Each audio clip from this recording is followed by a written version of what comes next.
கேளுங்கள் சகோதரர். அஸ்ஸலாமு அலைக்கும். எனது கேள்வி புலால் உணவு சத்து குறைபாடு உள்ளதா என்பதுதான்.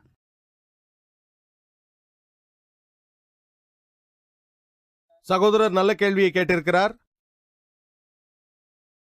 புலால் உணவில் சத்து குறைவாக இருக்கிறதா என்ற கேள்வி. ஆம், இருக்கிறது. இல்லை என்று சொன்னால் அது தவறாகிவிடும். நான் வெறி பிடித்த புலால் உண்ணி அல்ல. புலால் உணவில் மாவுச்சத்து குறைவாக உள்ளது, விட்டமின் சி குறைவு. ஆனால் இவையெல்லாம் தாவரங்களில் அதிகமாக கிடைக்கும். புலாலோடு தாவர உணவையும் உண்ணுங்கள். மேலும் பழங்களில் வைட்டமின் சி அதிகமாக உள்ளது, பழங்களை உண்ணுங்கள். ஆனால் சாதாரணமாக ஒப்பிட்டு பார்க்கும் பொழுது சத்துக்களின் மதிப்பீட்டின்படி நாம் ஆராய்ந்து பார்த்தால் புலால் உணவில் நான் ஏற்கனவே சொன்னது போல முதல் தர புரதங்கள் உள்ளன, உயர்தர புரதங்கள், முழுமையான புரதங்கள், அத்தியாவசிய கொழுப்பு அமிலங்களும் இரும்பு சத்தும் கூட உண்டு. மேலும் ஒரு நல்ல உணவு முட்டை. முட்டைக்கு எதிராக பேச்சாளர் பல கருத்துக்களை சொன்னார். முட்டையில் 6 கிராம் புரதங்கள் உள்ளது. ஒரு பெரிய முட்டையில் அதில் பாதி வெள்ளைக்கருவில் இருக்கிறது. வெள்ளைக்கரு சிறந்த புரதம் என்று அழைக்கப்படுகிறது. சிறந்த புரதம் என்றால் அதை அடிப்படையாக வைத்துதான் மற்ற புரதங்கள் கணிக்கப்படுகின்றன. அதில் அனைத்து அத்தியாவசிய அமினோ அமிலங்களும் உள்ளது, சரியான அளவிலும் உள்ளது. முட்டையில் ரைபோஃப்ளவின், இரும்பு சத்து, vitamin B12, vitamin D, vitamin E போன்ற சத்துக்களும் உண்டு. வைட்டமின் டி நிறைந்த மிக சில உணவுகளில் முட்டையும் ஒன்று. நோயாளிகளுக்கும் நோயிலிருந்து குணமடைந்து கொண்டிருப்பவர்களுக்கும் முட்டை கொடுக்கப்படுகிறது. ஏன் தெரியுமா? அது மிக எளிதில் ஜீரணமாகிவிடும். அதில் எல்லா தேவைகளும் இருக்கிறது. முட்டையை பற்றி நிறைய பேசினார். முட்டையில் சில குறைபாடுகளும் உண்டு. ஊட்டச்சத்து அடர்ந்த உணவு என்றும் அதை அழைப்பார்கள். ஏனென்றால் அதில் எல்லா ஊட்டச்சத்துக்களும் சரியான அளவில் அமைந்துள்ளது. எந்த ஒரு ஊட்டச்சத்தும் அதில் அதிகமான அளவில் இல்லை. அதில் வெப்ப விசையும் குறைவாகவே உள்ளது. ஒரு பெரிய முட்டையில் வெறும் 70 வெப்ப விசைகள் தான் இருக்கும். ஆனால் தாவர உணவில் எல்லா அத்தியாவசிய அமினோ அமிலங்களும் கிடையாது. எல்லா ஊட்டச்சத்தும் கிடைக்க வேண்டும் என்றால் ஒரு தாவர உண்ணி என்ன செய்ய வேண்டும்? தாவர உண்ணியாக இருந்தும் எல்லா சத்துக்களையும் பெற முடியும். எப்படி?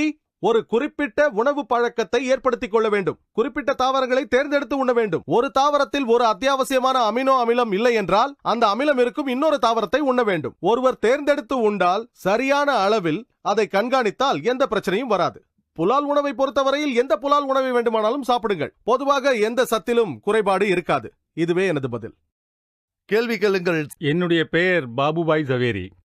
டாக்டர் ஜாகீர் அவருடைய பேச்சில் குறிப்பிட்டாரே, இதய நிபுணர் டாக்டர் டீன் ஒர்னிஷ் மறுதளிப்பதற்காக வேறு பல மருத்துவ நிபுணர்களின் கருத்துக்களை எல்லாம் இங்கு எடுத்து வைத்தாரே, அதே டாக்டர் ஒர்னிஷ் வெறும் நிபுணர் மட்டுமல்ல, இதய நோய் ஆய்வில் ஒரு முன்னோடியும் ஆவார். இத்துறையில் அவர் ஆற்றியுள்ள மகத்தான பணி அமெரிக்க ஜனாதிபதியின் கவனத்தை ஈர்த்து அவருடைய நலவியல் ஆலோசனை குழுவிலும் இவரை இடம்பெற வைத்துள்ளது. அவருடைய தூண்டுதலினால்தான் இதய நோயை ஒரு உணவுத் திட்டம் மூலம் குணப்படுத்திட முடியும் என்ற மருத்துவ கோட்பாடெல்லாம் கூட இப்போது அதிகாரப்பூர்வமான மருத்துவ பாட நூல்களிலேயே இடம்பெற துவங்கியுள்ளன. அவருடைய அந்த உணவுத் திட்டம் முழுக்க முழுக்க தாவர வகைகளை மட்டுமே உள்ளடக்கியது என்பது முக்கியம். இந்த உணவுத் திட்டத்தை அவர் வெறுமனே பிரச்சாரம் மட்டும் செய்யவில்லை. அவருடைய அன்றாட உணவு பழக்கத்திலும் இதையேதான் கடைபிடிக்கிறார். நான் டாக்டர் ஜாகீர் நாயக்கை என்ன கேட்க விரும்புகிறேன் என்றால், அவர் குறிப்பிட்ட மற்ற நிபுணர்கள் ஒரு புறம் இருக்க, ஆயிரக்கணக்கான இதய நோயாளிகளை வழிமாற்று அறுவை சிகிச்சை இல்லாமலேயே குணப்படுத்தியுள்ளாரே, அந்த டாக்டர் டீன் ஓர்னிஷின் ஆய்வை பற்றி நீங்கள் என்ன சொல்ல விரும்புகிறீர்கள் என்பதை விளக்கமாகவும் தெளிவாகவும் சொல்லும்படி கேட்டுக்கொள்கிறேன். சகோதரர் சிறந்த கேள்வியை மட்டுமல்ல, ஒரு பொறுப்பான குறிப்பான கேள்வியை கேட்டிருக்கிறார். டாக்டர் ஆர்னிஷை குறித்த எனது கருத்தை கேட்டிருக்கிறார். அவர் பிரபலமானவர். டாக்டர் ஆர்னிஷ் சொல்லியிருக்கிறார், தாவர உணவு பழக்கத்தை மேற்கொண்டால் மட்டுமே இதய நோயை குணப்படுத்த முடியும் என்று சொல்லியிருக்கிறார். நான் அதை ஏற்கிறேன். அதற்காக புலால் உணவு விலக்கப்படுகிறதா? டயபெட்டிஸ் மலைட்டிஸ் நோயை பற்றி தெரியுமா சகோதரரே?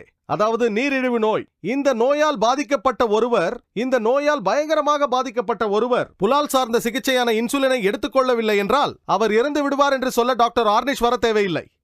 இந்த இன்சுலின் பசு, பன்றி மற்றும் மனிதனின் கணையத்திலிருந்து எடுக்கப்படும் ஒரு மருந்து. அதுதான் சிகிச்சை. புலால் உணவால் நீரிழிவு நோயை குணப்படுத்த முடியும் என்பதற்காக தாவர உணவை தடை செய்துவிட முடியுமா?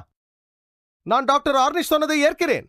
அவர் சொன்னதிலிருந்து தாவர உணவு பழக்கத்தால் இதய நோயை தடுக்க முடியும், குணப்படுத்த முடியும் என்று நிரூபிக்கப்படுகிறது. அதை ஏற்கிறேன். ஆனால் திரு ரஷ்மிபாய் ஜவேரி டாக்டர் ஆர்னிஷ் புலால் உணவை தடை செய்திட வேண்டும் என்று சொன்னதாக சொன்னார்.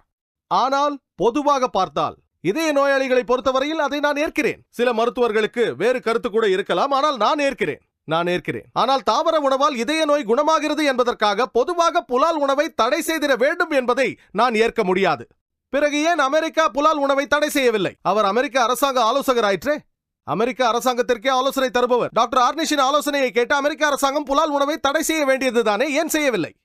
அவர் ஒரு ஆய்வாளர், சிறந்த நிபுணர், அவர் சரியாக சொல்லியிருக்கிறார். ஆனால் இவர் சொன்னபடி டாக்டர் ஆர்னிஷ் புலால் உணவை தடை செய்ய வேண்டும் என்று சொன்னதில் எனக்கு சந்தேகம் உள்ளது. எனக்கு அந்த தகவலை காட்டுங்கள்.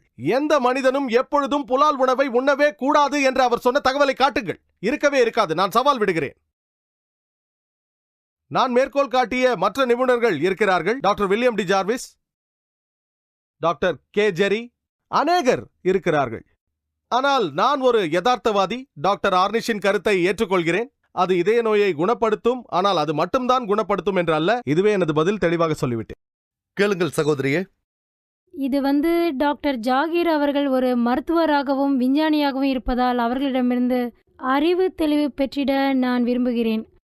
ஒரு 15 ஆண்டு காலமாக நோயாளிகள் மீது செய்யப்பட்ட பரிசோதனை. நீங்கள் கேட்கும் கேள்வி புரியவில்லை. புரியும்படி கேளுங்கள். 15 ஆண்டு காலமாக அமெரிக்காவின் மெர்லண்டில் உள்ள தேசிய புற்றுநோய் ஆய்வு நிறுவனத்தில், அதாவது சிவந்த இறைச்சியால் புற்றுநோய் மற்றும் பல கோளாறுகள் உள்ளதாக ஆய்வு செய்துள்ளார்கள் என சொல்லப்படுகிறது. அதை பற்றி எனக்கு தெளிவுபடுத்துங்களேன். தேங்க்யூ. சகோதரி நல்ல கேள்வி கேட்டார். 15 ஆண்டுகளாக ஒரு புற்றுநோய் மருத்துவமனையில் செய்யப்பட்ட ஆராய்ச்சியை பற்றி சொன்னார். மறுபடியும் ஆராய்ச்சி தான், உண்மை அல்ல. ஆராய்ச்சிக்கும் உண்மைக்கும் இடையே நிறைய வித்தியாசம் உள்ளது. ஆனால் நான் அந்த ஆராய்ச்சியையும் ஏற்றுக்கொள்கிறேன். நான் அதை படித்திருக்கிறேன். ஆனால் அது அந்த குறிப்பிட்ட மருத்துவமனையா என்று தெரியவில்லை. நான் பல ஆராய்ச்சிகளை படித்திருக்கிறேன். புலால் உணவு குடலில் புற்றுநோய் ஏற்படுத்தும். புலால் உணவை அதிகமாக உண்டால், நார்ச்சத்து குறைவான ஒரு உணவு பழக்கத்தை வைத்துக் கொண்டால் குடலில் புற்றுநோய் உண்டாக வாய்ப்புண்டு. ஆனால் நார்ச்சத்து அதிகமாக உள்ள உணவு பழக்கத்தை மேற்கொண்டால் உங்களுக்கு புற்றுநோய் உண்டாகாது. புலால் உணவை அதிகமாக உண்பதாலும் நார்ச்சத்தை குறைவாக உண்பதாலும் புற்றுநோய் உண்டாகும். தாவரங்களை உண்ணும் பொழுதும் அதை ஜீரணிக்க முடியாது. ஏனென்றால் செலுலோஸ் அதை ஜீரணிக்க முடியாது. அது நார் சத்தாக தங்கிவிடும், கழிவை வெளியேற்ற காரணமாகிவிடும். புலால் உணவை அதிகமாக உண்டு நார்ச்சத்தில் குறைவான ஒரு உணவு பழக்கத்தை மேற்கொண்டால் குடலில் புற்றுநோய் உண்டாகும். ஆனால் சரியான கலவையில் நாம் உண்டால், சிவந்த இறைச்சியை உண்ணும் அனைவருக்கும் புற்றுநோய் உண்டாவதில்லை. அதிகமாக உண்பதை திருக்குரானும் ஹராம் என்று சொல்லியிருக்கிறது. திருக்குரானிற்கு எதிராக சென்றால் நோய் ஏற்படும் அல்லவா? அதற்காக புலால் உணவு விலக்கப்பட வேண்டும் என்று சொல்லக்கூடாது. அதிகமாக புலால் உணவை உண்ணக்கூடாது என்று சொல்லலாம். இதுவே எனது பதில். மிக்க நன்றி சகோதர சகோதரிகளே.